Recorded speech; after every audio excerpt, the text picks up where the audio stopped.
Are angels and demons real? If angels are real, why do near-death experiencers describe them all so differently? Are people hallucinating, lying, or is there something that we just aren't understanding? Then I saw these angels at the foot of the bed, and they were composed of light. They were highly intelligent, and they communicated with telepathy through their eyes.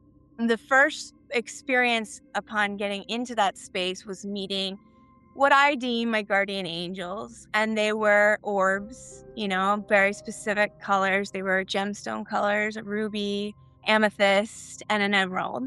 And there was two angels in particular that for some reason I just knew they were familiar. One on my right, one on my left. The one on my right side, about 9 feet, was more like of a beetle type of thing.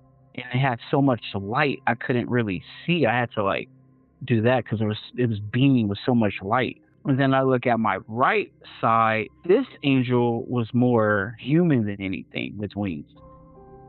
He had a red flannel shirt with the sleeves rolled up to the elbows, blue jeans and sandals. And then he had brown curly hair. Think about that for a second. If angels are real, why isn't everyone seeing the exact same thing? What is actually going on here?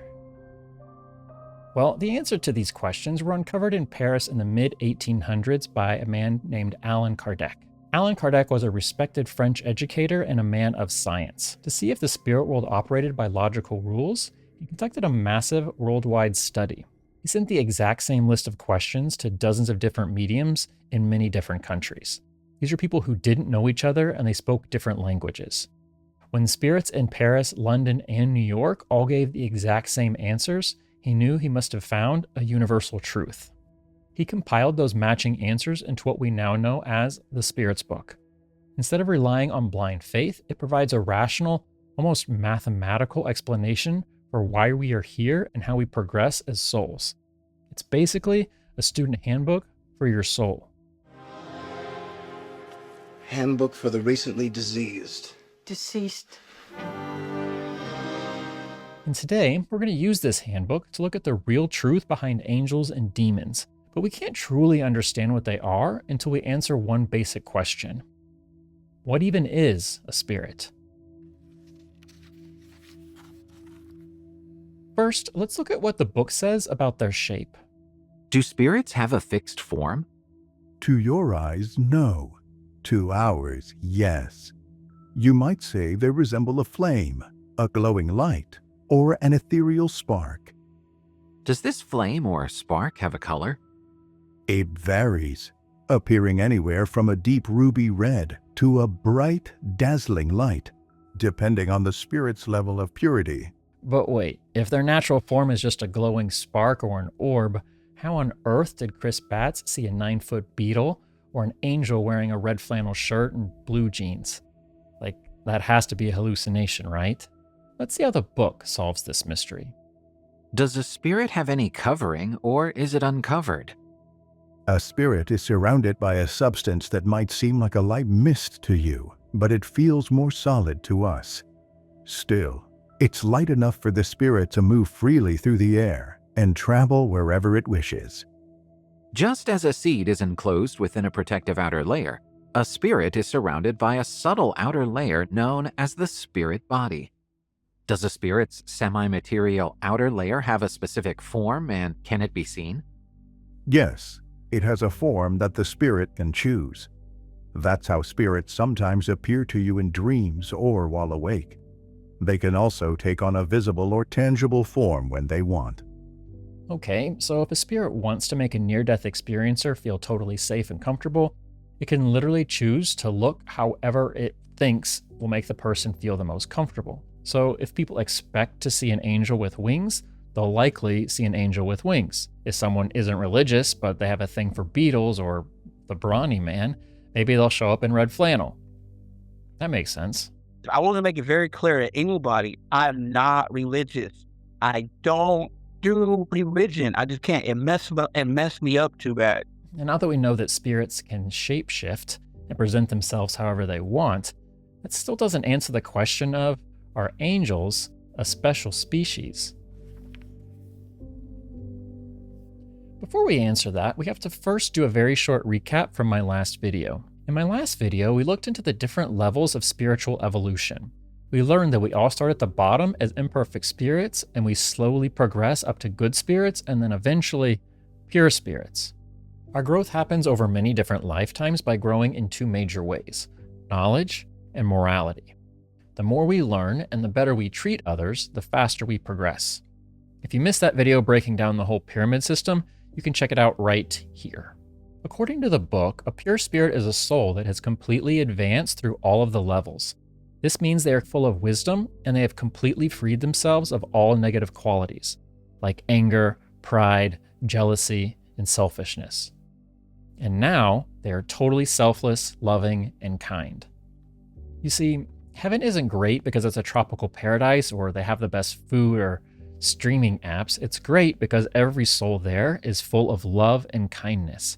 It never even crosses their mind to be mean, rude, or even selfish. So if we can eventually become pure spirits, what about angels? Were they just created that way? Did God make a special group of beings who got to skip all that hard work? Let's look at what the Spirit Book has to say. Have angels also gone through all the levels of progression?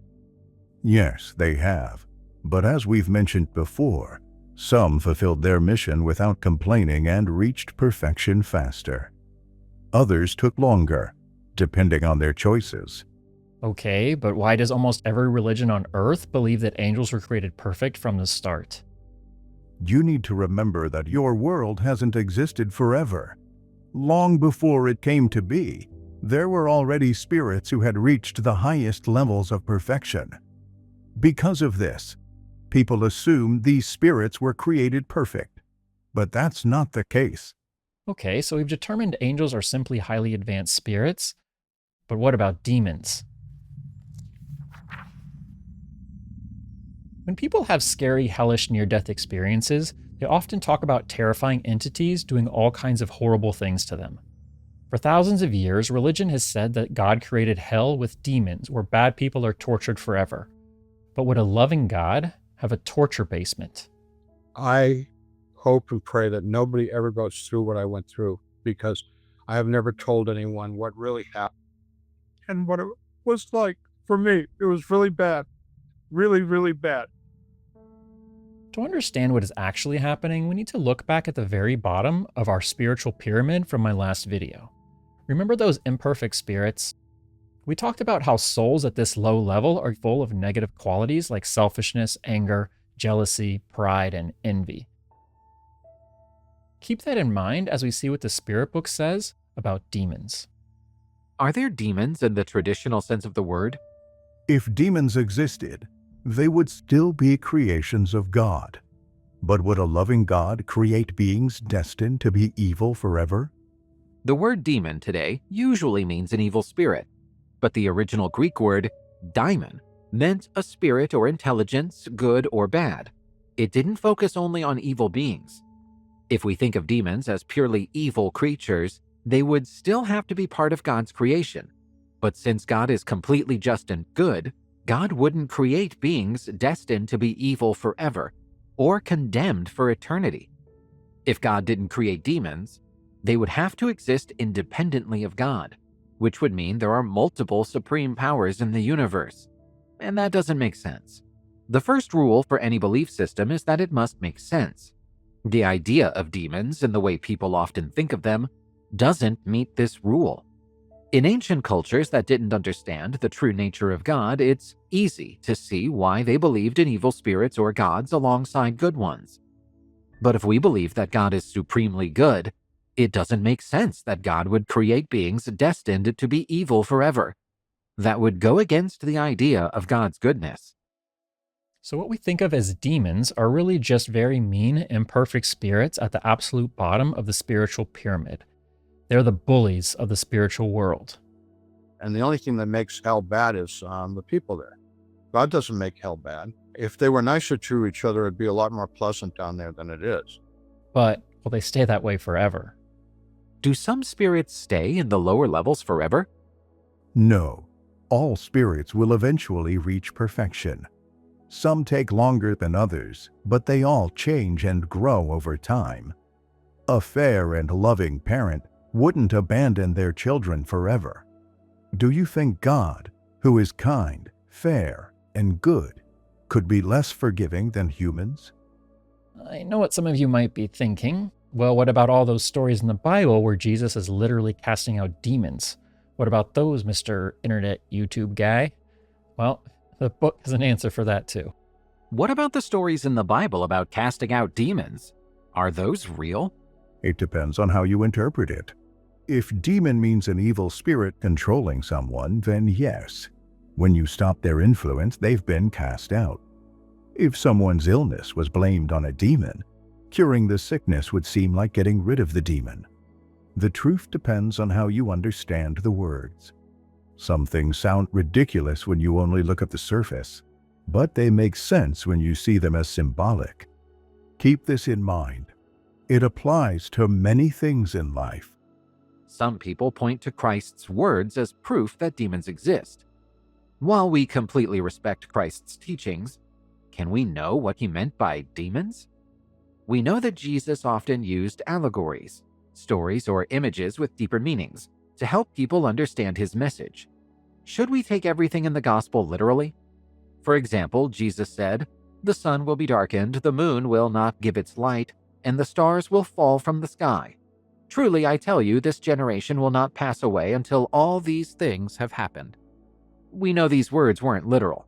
So could they be the same as his references to demons? Back then, people didn't have the same scientific or medical words that we have today.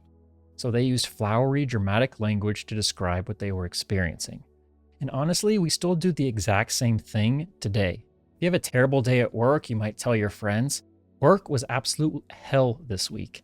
I swear my boss is Satan." And then when I came home, my kids had completely torn the house apart. They are such little demons. You don't mean your office is literally filled with fire and your boss has horns and a pitchfork, or your children are actually spawns of Satan. You're just using dramatic words to describe a bad day. And that leads us to my absolute favorite quote in the entire book.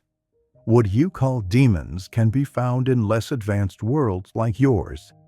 They are the hypocrites, who portray God as cruel and vengeful.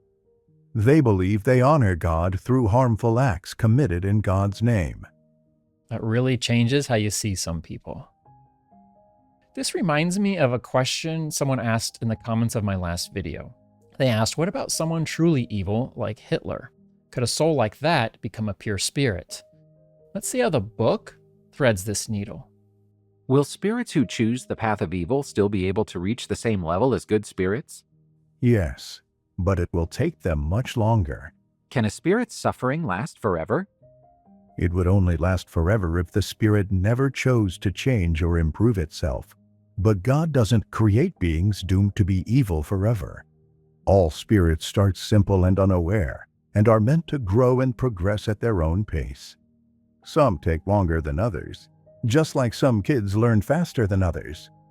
Eventually, every spirit will want to be happy and move forward, so their suffering never goes on forever. But it also takes a long time because the universe is perfectly fair. You can't just say sorry and jump to the top. To move up the pyramid, a soul has to actually clean up the messes they've made along the way. No wrongdoing goes without consequences, especially regarding fairness and justice. If someone doesn't face those consequences in this life, they will in another. That's why even people who seem kind and good may still struggle. They're making up for things from a past life. Since spirits can't hide their thoughts from each other and their past actions are fully known, does that mean guilty spirits always see the people they've wronged? Of course, it couldn't be any other way. Does constantly seeing their victims act as a kind of punishment? More than you might think. But this only lasts until they've made up for their wrongs, either as a spirit or in a new life in a physical body. In the spirit world, everything we've ever done, good and bad, will be known. Those who have caused harm won't be able to escape the presence of their victims. No matter how much they try, they won't be able to hide from the truth, and this will bring them deep regret until they've made things right. On the other hand, those who have lived with kindness and honesty will only be surrounded by love and support. On Earth, People who have done wrong often avoid those they've hurt because it makes them uncomfortable. Imagine how much worse it will be when they can no longer escape, when they fully understand the pain they've caused, and when their secrets are revealed for all to see. The more guilt and regret they feel, the harder it will be for them. But for those who have lived with goodness, there will be nothing but peace. For someone who caused enormous suffering, that journey can be unimaginably long. But the good news is, no matter what you've done, it's never forever. In God's eyes, are spirits who take a path of evil before reaching the highest level seen as less worthy than others? No. God loves all spirits equally, including those who have gone astray. And that is the real meaning behind the story of the prodigal son. No matter how lost we get, how badly we mess up, or how long it takes us to find our way back to the light, we are all eventually welcomed home and loved the exact same. The love is truly unconditional. Okay, so I know what some of you will ask. If God is completely good, why couldn't God just create everyone perfect right from the very start? If everyone started out as a perfect angel, nobody would ever have to suffer. So, what gives? This exact question is what makes a lot of people doubt the afterlife and God completely. Let's look at the exact moment Allan Kardec asked the spirits this very question. Why does evil exist in the world? Couldn't God have created humans more morally advanced? We've explained before that spirits are created as simple and unaware. God gives humans the freedom to choose their path. If they choose poorly, their journey will take longer. Without challenges like mountains, humans wouldn't learn about climbing or descending. Without hard objects like rocks, they wouldn't understand resistance.